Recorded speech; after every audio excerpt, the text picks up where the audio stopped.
look down, look all around. Up in the air or on the ground. Come for a walk, come for a ride. There's so much to see, so come outside. Want to go to Ambika? Sure you do.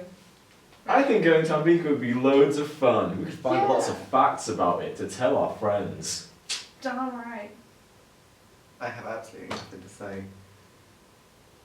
I can't think of anything. It'll be a great learning experience.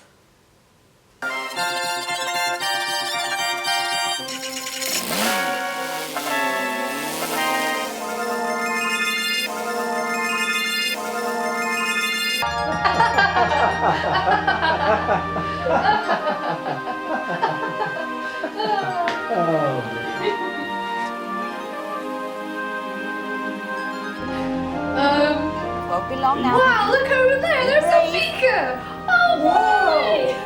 What's that? Is that the shard? Down there, look. Oh!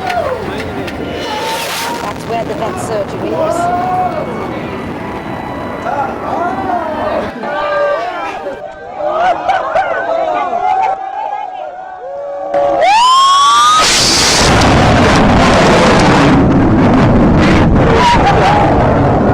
So cool! Wow, there's so much room. Whoa, my god. I mean, I hope I can exhibition here one day. Yeah! Woo! It's such a cool space. Yeah. Where's Michael Mazera?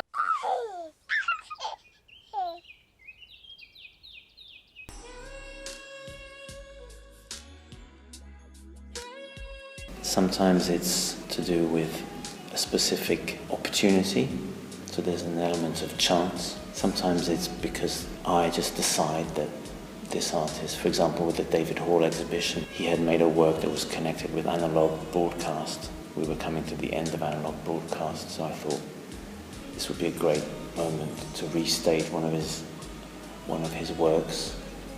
My background is in film and video, so we did David Hall. It's connected with opportunities, a research agenda, and also, some of it is people bringing us projects, like the project we did called Floor to Sky. It was Roderick Coyne, an artist, saying that we would like to do an exhibition on the kind of heritage of this tutor called Peter Cardier, who had a massive influence in St. Martin's in the 60s and in the Royal College of Art in the 80s.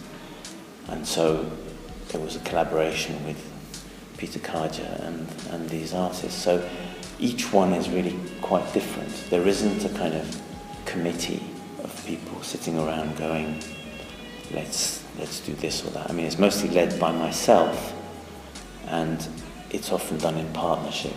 And some of it is serendipity. I mean, I wanted to do an exhibition of Anthony McCall, and during Kinetica, in walks the head of Spruth Marga's gallery going, do you want to do an exhibition of Anthony McCall? And it was like, actually, this is exactly what I want to be doing. So, there's lots of different sort of ways in. And we do get submissions, but very rarely do actual sort of submissions from anywhere sort of get done. And often they're connected with the research activities of either the School of Media Art Design or the School of Architecture. Wow. No way! Oh no.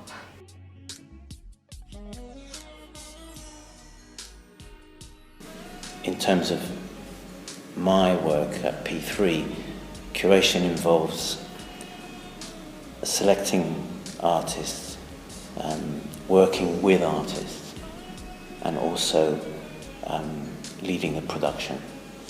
And we bring in teams of people from outside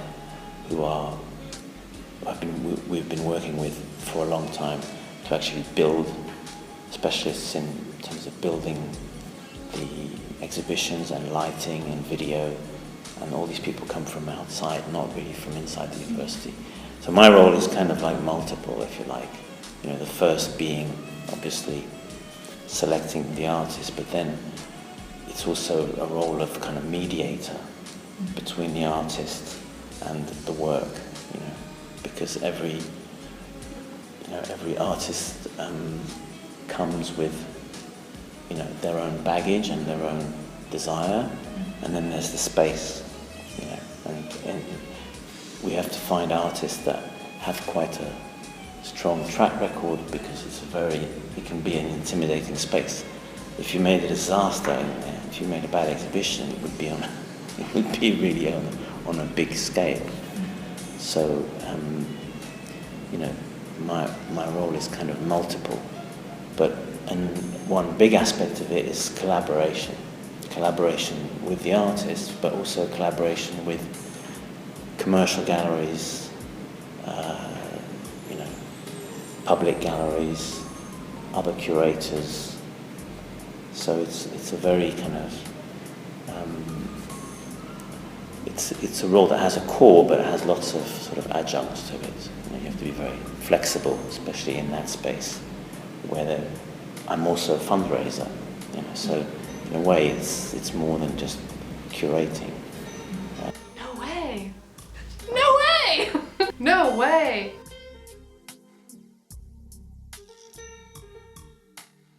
Artists either come with a very fixed concept, or it's really a process-based form of curation where, you know, usually each exhibition takes about 2 years to develop, and we design the exhibitions on paper, on 3D, you know, on CAD. We kind of, and we see how they're going to work, and we think of audio, we think of video, we think of space.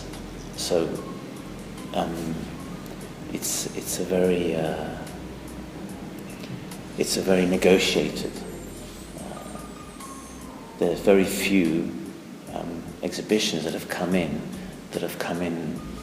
sort of, you know, that have been parachuted in, if you like. We did take a few touring exhibitions, in which case it's very simple. Basically, it's an exhibition that's happened somewhere else, and you plonk it down in the best way possible. But most of the time, it's about a quite intense relationship with the artist and with, you know, a whole number of other people involved in the project, the galleries, the production. So it's a kind of collective form of. But what we do want to do is to highlight the work of the artist in the best possible way. And some artists are very difficult. They're very precise. Say, Victor Bergin is an absolutely great artist, but he's absolutely, you know, precise down to the sort of having a projector that has the exact same pixel count as the original material, you know. So you have to be able to, you know, respond to that and do your best to keep them on course, if you like, you know.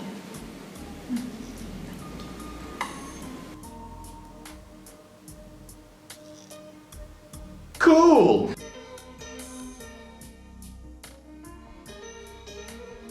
It's difficult, yes, because we have to build everything from scratch. But it's easy in another sense, because we can build anything we want there. We've got two spaces. One is 30 foot high, the other one is 10 foot high.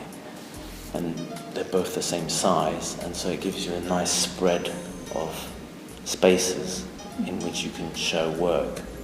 You know, so in a way, the flexibility of the space is a positive, but the fact that it's used, that it has multiple purposes, which means that you can't build a permanent gallery in it. You can't. Everything has to be taken out for the next commercial booking. Wow, hilarious!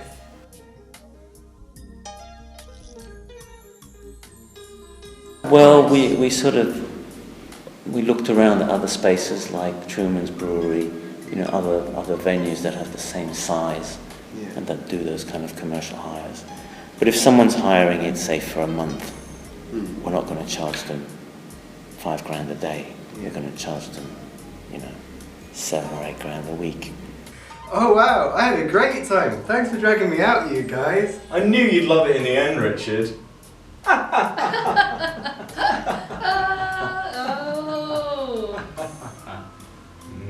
Yeah. Let's go get a pint. Sure. Wow. Oh, wow.